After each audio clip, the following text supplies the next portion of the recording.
नमस्कार दोस्तों, स्वागत है आपका आपके अपने यूट्यूब चैनल पर।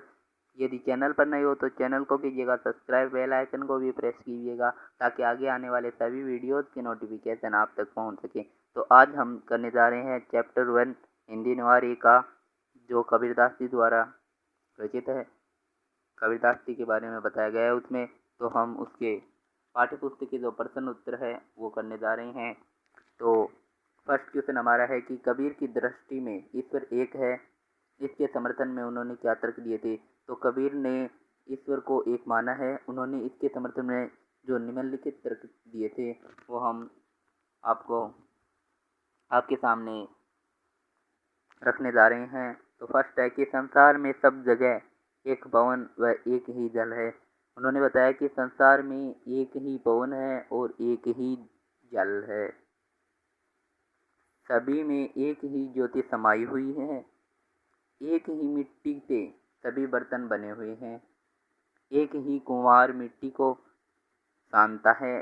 सभी प्राणियों में एक ही ईश्वर विद्यमान है, भले ही प्राणी का रूप कोई भी हो। तो ये निम्नलिखित 5 जो समर्थन में तर्क दिए गए हैं कबीर की दृष्टि से। नेक्स्ट क्वेश्चन है हमारा, मानव शरीर का निर्माण किन पंच तत्वों से मिलकर हुआ है। मानव शरीर का निर्माण है वो धरती, पानी, वायु, अग्नि व आकाश, इन 5 तत्वों से हुआ है। मृत्यु के बाद में तत्व अलग अलग हो जाते हैं। क्वेश्चन नंबर हमारा 3 है कि जैसे बाड़ी काष्ठ ही काटे, अग्नि न काटे कोई, सब घटी अंतरी तू ही व्यापक धरे स्वरूपे सोई। इसके आधार पर बताइए कि कबीर की दृष्टि में ईश्वर का क्या स्वरूप है। तो कबीरदास जी के स्वरूप के विषय में अपनी बात उदाहरण से पुष्ट करते हैं। वह कहते हैं कि जिस प्रकार बढ़ई लकड़ी को तो काट देता है परंतु उस लकड़ी में समाई हुई अग्नि को नहीं काट पाता, उसी प्रकार मनुष्य के शरीर में ईश्वर व्याप्त है। शरीर नष्ट होने पर आत्मा नष्ट नहीं होती है, वह अमर है। आगे वह कहता है कि संसार में अनेक तरह के प्राणी हैं परंतु सभी के हृदय में ईश्वर समाया हुआ है और वह एक ही है। दूसरे शब्दों में कहा जा सकता है कि ईश्वर एक है, वह सर्वव्यापक तथा अजर अमर है, वह सभी के हृदयों में आत्मा के रूप में व्याप्त है।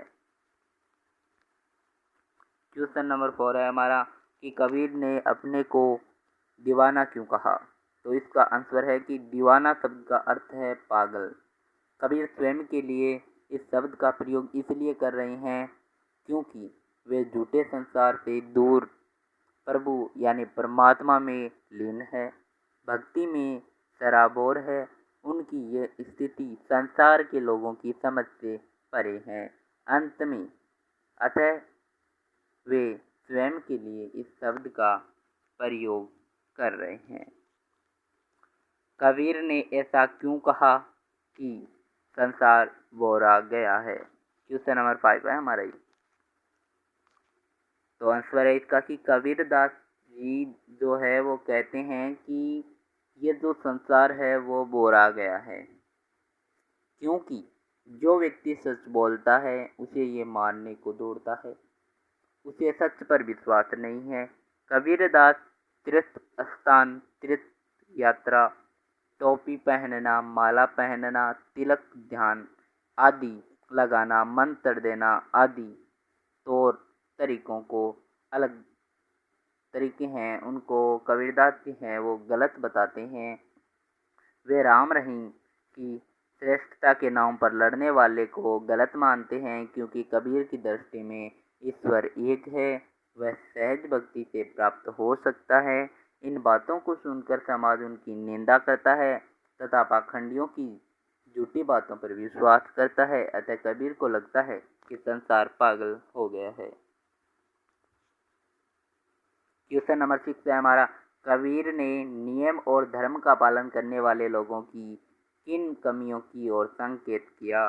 तो कबीर के अनुसार स्वयं को नियम और धर्म का पालन करने वाला मानने करने वाला मानने वाला लोग आत्म तत्व की सर्वव्यापकता को छोड़कर पत्थर होते हैं उनको पूजते हैं।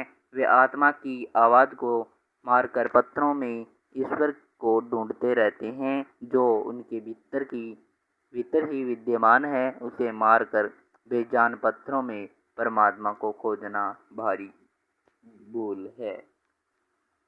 क्वेश्चन नंबर 7 है हमारा, अज्ञानी गुरुओं की शरण में जाने पर शिष्यों की क्या गति होती है।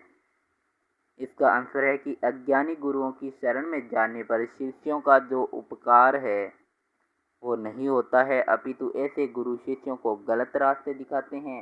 वे घर घर मंत्र देते फिरते हैं तथा अभिमानों में डूबे जाते हैं। अभिमान के कारण ये ईश्वर को प्राप्त नहीं कर पाते हैं और दोनों का अंत है वो बहुत बुरा और भयानक होता है। क्वेश्चन नंबर हमारा 8, ब्राह्मणों की अपेक्षा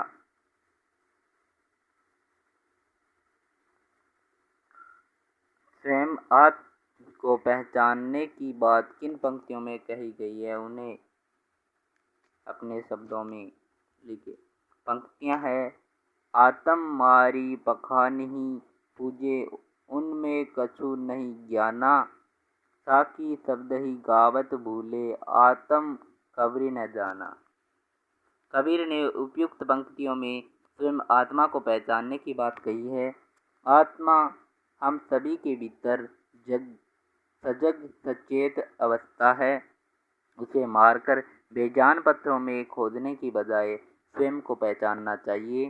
साखियाँ और शब्द गाते हुए हमें उनको नहीं भूलना चाहिए। जो चरम और परम तत्व हमारे भीतर है, सब प्रकार के आडंबरों का त्याग स्वयं को पहचानना ही उचित मार्ग है। तो स्टूडेंट्स, आज की कक्षा में इतना ही। मिलते हैं नेक्स्ट वीडियोज़ के साथ। तब तक के लिए